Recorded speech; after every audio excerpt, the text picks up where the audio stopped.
2025 vai ficar marcado como o mês em que o Quarteto Fantástico e o Superman se encontraram nos cinemas. Ou quase isso, já que a gente tá falando de filmes diferentes que na verdade vão estar concorrendo um contra o outro, mas enfim, eu tenho certeza que muita gente ficou sonhando em como seria esse encontro entre alguns dos mais tradicionais heróis da Marvel e da DC. Mas e se eu te disser que esse encontro já aconteceu mais de 25 anos atrás nos quadrinhos?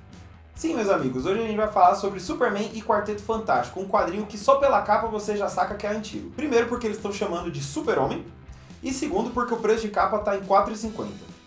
Ô saudade de gibi barato. Publicado originalmente nos Estados Unidos em 1999 e aqui no Brasil em 2000, Super-Homem e o Quarteto Fantástico Devastação Infinita foi escrito e desenhado por Dan Jurgens, um dos grandes quadrinistas do Superman nos anos 90, lembrado principalmente por arquitetar a morte e o retorno do herói. Esse quadrinista inclusive foi homenageado no novo filme do Superman, coisa que quem já viu meu vídeo dos easter eggs e referências já tá sabendo. Então se não for o seu caso, se não tiver assistido, clica aqui pra ver depois porque eu garanto que vale a pena. A história começa com um prelúdio que mostra o Galactus, o devorador de planetas, observando a destruição de Krypton e a fuga da nave do Superman para a Terra. O vilão fala algo sobre acreditar que o kryptoniano vai ser útil no futuro e manda um dispositivo atrás dele.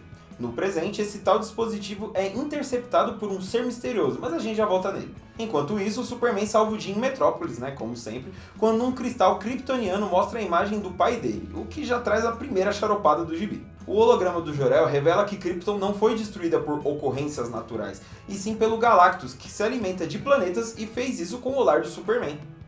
Eita, rapaz. Esse papo não é estranho pro Superman, que diz que ouviu falar da existência desse tal Galactus no universo de outros heróis. E lembra disso, porque vai ser um pouco importante no futuro. Nisso, a gente dá um pulo lá pro universo Marvel, mais especificamente pro Pier 4, que era a base do Quarteto Fantástico na época. Lá, o pequeno Franklin Richards, o filho do Senhor Fantástico e da Mulher Invisível, tá assistindo o desenho animado do Superman e brincando com bonecos, olha só, de heróis da Marvel e da DC. Nesse momento, o menininho dá até o contexto que o leitor precisa, dizendo que no universo Marvel, o Homem de Aço é só um desenho animado, mas que ele existe em um outro universo, em que ele é de verdade. O dia pacato da família é interrompido por uma visita do próprio Superman, cuja chegada não é explicada e assusta geral, com exceção do Reed, o nosso queridíssimo gênio, que solta um é o Super-Homem, como se nada, Daí o Superman resume a situação que eu acabei de contar pra vocês e diz que o Galactus aparentemente já esteve no universo DC e mostra o cristal com a mensagem do pai dele lá. Acontece que o dispositivo começa a atacar o equipamento do Quarteto Fantástico e no meio da confusão o kryptoniano começa a ser sequestrado por uma nave que pertence justamente ao Galactus. Ao mesmo tempo a gente descobre que o ataque não veio do Devorador de Mundos,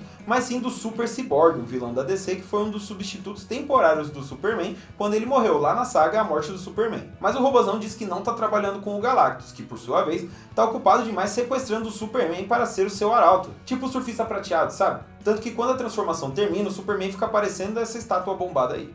Depois de conseguir o que quer, o Galactus parte com seu novo arauto e com o Senhor Fantástico, que gruda no Superman para tentar ajudar o herói a se livrar do controle do Galactus.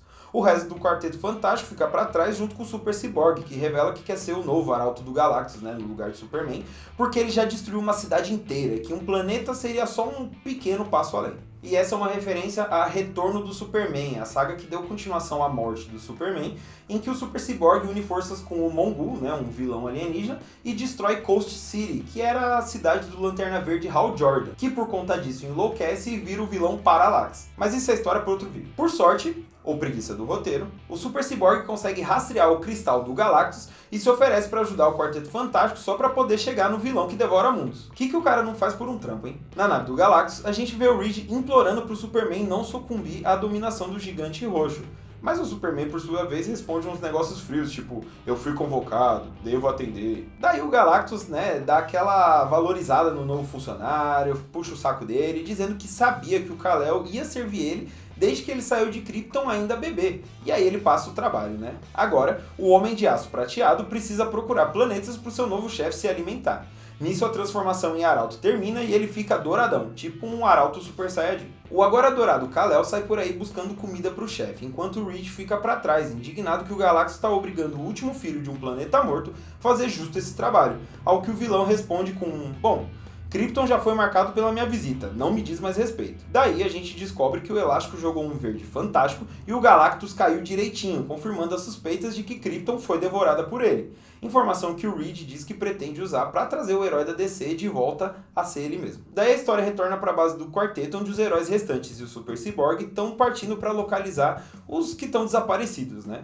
Nesse momento, o vilão aproveita para fazer um paralelo rápido entre as origens dele, o Super Cyborg, e do Quarteto Fantástico, mas falando sério, ninguém se importa. A história não é sua não, meu chapa. Depois de todo esse lenga-lenga e dele do coisa ficar se provocando, eles partem, e a gente volta pro Superman e vê a perspectiva dele como Arauto, dizendo que agora tá mais poderoso do que já era, ao mesmo tempo em que ele não fica alegre de achar um planeta pro Galactus comer, mesmo que esse planeta não tenha vida inteligente, etc. Por fim, o Superman volta pra nave do Galactus para avisar o seu novo mestre que encontrou o almoço do dia, enquanto os outros personagens também chegam lá para terminar essa palhaçada. Aí a gente tem o primeiro round dos heróis tentando impedir o vilão de fazer um lanchinho, mas eles falham e precisam recuar para não virar a sobremesa. Só que a imagem de um planeta destruído perturba o Superman, por conta de, abre aspas, alguma coisa do passado que ecoa em sua mente. Nossa, mas o que será que é? O Gibi tá sendo tão sutil sobre isso? Daí, depois da milionésima briguinha entre o Coisa e o Super Cyborg, eles rastreiam os vilões, que já estão prestes a comer outro planeta. E para deixar tudo mais dramático,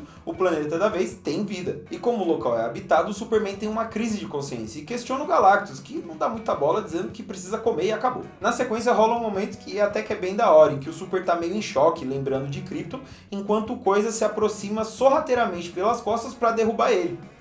Tudo isso pro Superman dar um socão nele como se não fosse nada, e aí o Homem de Aço se volta contra o Galactus, que fica bravo com a traição, desmaia o Super e começa a tirar os poderes de Arauto Super Saiyajin dele. Enquanto isso, a gente vê que o soco do Super jogou coisa lá na, entre aspas, jaula impenetrável que estava prendendo o Senhor Fantástico. A pancadaria trinca a armadilha, fazendo com que ele consiga escapar. E se não tiver ficado muito claro, o Reed ainda mastiga pro leitor que o Super fez isso de propósito, e aí ele já começa a montar alguma geringonça. Em seguida, eles trazem algo do Super Cyborg, mas toma um pipoco, o que dá ao Coisa o que ele estava esperando a história inteira. Um motivo para soltar o bordão, tá na hora do pau, e descer o murro nele. Enquanto isso, do outro lado da sala, o Superman vê um bonequinho de si mesmo, que pertence ao Franklin, né? E ele lembra de quem ele é de verdade. O que cria um momento climático em que ele volta a ser do bem e se junta ao Quarteto Fantástico. O Johnny ainda brinca que se ele quisesse entrar pro time, ia ser muito fácil transformar esse S do peito em um número 5. Daí o Superman verbaliza o que todo mundo já sabia lá de trás, que ele se voltou contra o Galactus por lembrar de Krypton, né? O seu planeta destruído. E eles decidem unir forças para derrotar o grande vilão. Apesar do Clark querer quebrar tudo, ele e o Reed decidem usar a cabeça para comandar a tecnologia do Galactus, unindo o que o Superman descobriu como Arauto e a sabedoria do Senhor Fantástico com tecnologias. O plano dá certo e a gente descobre que a duplinha reverteu a máquina do Galactus, que agora está tirando a energia dele para devolver para o planeta. Daí os heróis metem uma chantagem. Se o Galactus sair de lá e prometer só se alimentar de planetas sem vida, eles param de tirar a energia dele. O Devorador de Mundos cede essa chantagem e se compromete a uma dieta vegana. Mas aí a gente tem a última reviravolta do gibi, porque o Galactus não destruiu Krypton. Ele fala que o planeta já estava morto quando ele chegou e que o cristal que ele mandou não dizia isso. Então é revelado que foi o Super Cyborg que pegou o cristal lá no começo da história e mudou a mensagem para manipular o Superman e fazer ele ir atrás do Galactus, só para poder segui-lo. Daí o Super Cyborg finalmente tem a chance de olhar Galactus no olho e pedir para ser o seu arauto, né, dizendo que ele também está acima do bem e do mal, e pede para o Devorador de Mundos dar para ele o que ele merece. E o Galactus atende esse pedido, simplesmente transformando ele num pedaço de lixo qualquer. Daí eles voltam pra casa e o Superman agradece ao Franklin, dizendo que se não fosse o boneco dele mesmo, né, do Superman, que o Franklin mandou através da mãe, talvez ele não tivesse conseguido se livrar do controle do Galactus. E aí o Super agradece a ajuda do Mini Richards, dando um presente de volta, que é, no caso, a própria capa de presente pro garotinho. E, fim.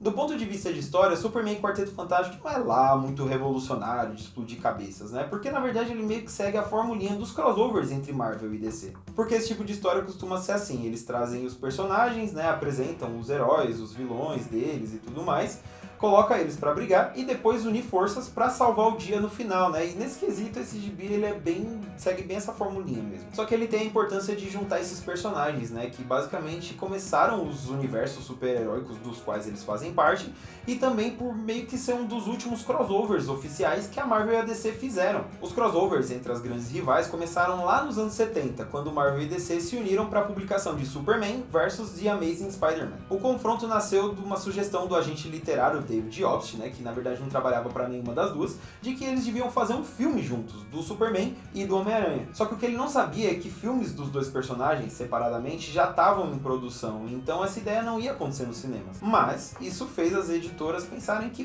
talvez ela pudesse acontecer nos quadrinhos, e realmente rolou. E esse crossover era uma parada boa pros dois lados, porque de um lado, a DC ganhava espaço na concorrente, que estava liderando as vendas nessa época. Do outro, a Marvel colocava um de seus grandes heróis em pé de igualdade com o Superman, que, é o herói que começou tudo, né? É o cara que colocou super em super-herói. A HQ teve o roteiro do Gary Conway e arte do Ross Andru, e foi um verdadeiro blockbuster em todos os sentidos da palavra.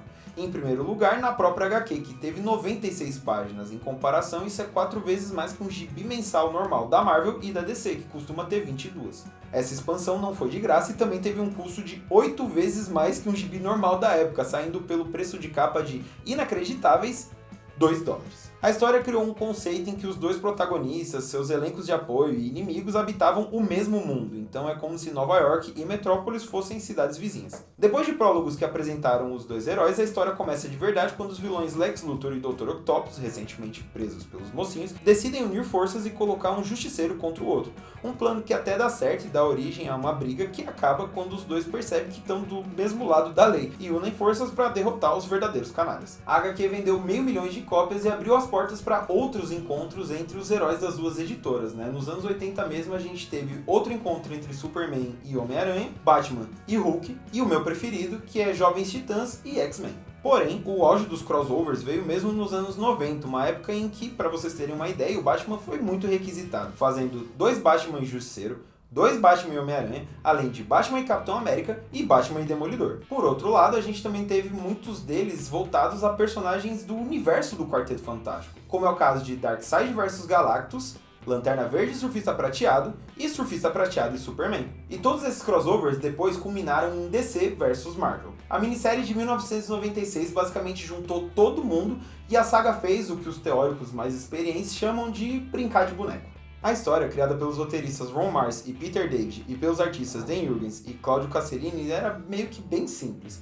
Ela acompanhava 2 entidades cósmicas, que eram basicamente a personificação dos universos Marvel e DC, decidindo colocar seus maiores campeões para brigar numa aposta ousada. Quem perdesse deixaria de existir. E isso foi a desculpa perfeita para criar lutas como Aquaman vs Namor, Flash vs Mercúrio, Thor vs Shazam, Superman vs Hulk, Homem-Aranha vs Superboy, Batman vs Capitão América, Tempestade vs Mulher Maravilha e Wolverine vs Lobo, na luta mais insatisfatória da história dos crossovers. E eu te contei tudo isso só para explicar que era disso que o Franklin Richards estava falando quando ele disse que o Superman existia em outro universo, porque diferente dos outros crossovers anteriores que imaginavam um mundo habitado tanto por personagens da Marvel quanto da DC, esse crossover de Marvel versus DC simplesmente entendeu que cada universo estava no seu quadrado e que agora eles estavam se juntando. Então, quando o Franklin Richards fala que o Superman existe em outro mundo, ou que o Superman já tinha ouvido falar do Galactus no universo de outros heróis, era disso que ele estava falando, de Marvel vs DC, uma saga que acabou de um jeito bizarro. A minissérie que juntou as 2 maiores editoras de super-heróis terminou com a criação do universo Amálgama, habitado por personagens que era a mistura de figuras da Marvel e da DC. O mais famoso deles, provavelmente, é o Garra das Trevas, que é a fusão entre o Batman e o Wolverine. Mas a gente também tem outros, tipo a Amazona, que junta a Mulher Maravilha e a Tempestade, o Bruce Wayne, agente da SHIELD, e o Super Soldado, que eu duvido que vocês vão adivinhar quais heróis estão sendo misturados aí. Porém, como toda a moda nesses universos de super-heróis, a novidade foi passando e pouco a pouco os crossovers foram deixando de existir. E foi justamente nesse ponto que Superman e Quarteto Fantástico foi publicado, meio que na última fornada desses encontros. Junto dessa história, a gente teve também Hulk vs Superman e o segundo Batman e Demolidor. Isso em 1999. Daí, 4 anos depois, Marvel e DC se juntaram para Liga da Justiça e Vingadores, uma minissérie que fez bastante sucesso, muita gente gosta, mas que marcou o fim desses encontros nos quadrinhos. Até agora, porque em 2025 as editoras vão se juntar novamente para a publicação de Batman vs Deadpool, um crossover que, para ser bem sincero, de primeiro eu não fiquei tão empolgado, porque eu não acho que são personagens que eu realmente, nossa, tô morrendo de vontade de ver juntos, mas eles puxaram meu tapete porque uma das revistas desse crossover vai ser escrita pelo Grant Morrison, basicamente um dos meus roteiristas favoritos de todos os tempos. Tipo, ele é responsável por Grandes As Superman, Homem-Animal e várias outras coisas que eu amo de verdade.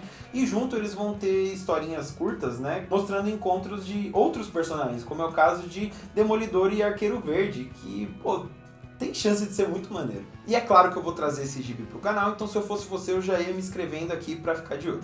Antes de eu encerrar, eu queria deixar aqui um grande abraço pro meu amigo Thiago Lins, que é quem me emprestou esse gibi, porque né, eu sou jovem demais para ter isso daqui, e justamente pela importância desse material não é algo que você encontra facilmente vendendo aí. Então, muito obrigado, Thiago. E agora sim eu vou ficando por aqui. Aqui em volta você encontra outros vídeos, um botão gigantesco para se inscrever no canal, então vem com a gente porque tem muita nerdice pra gente desbravar. Até a próxima!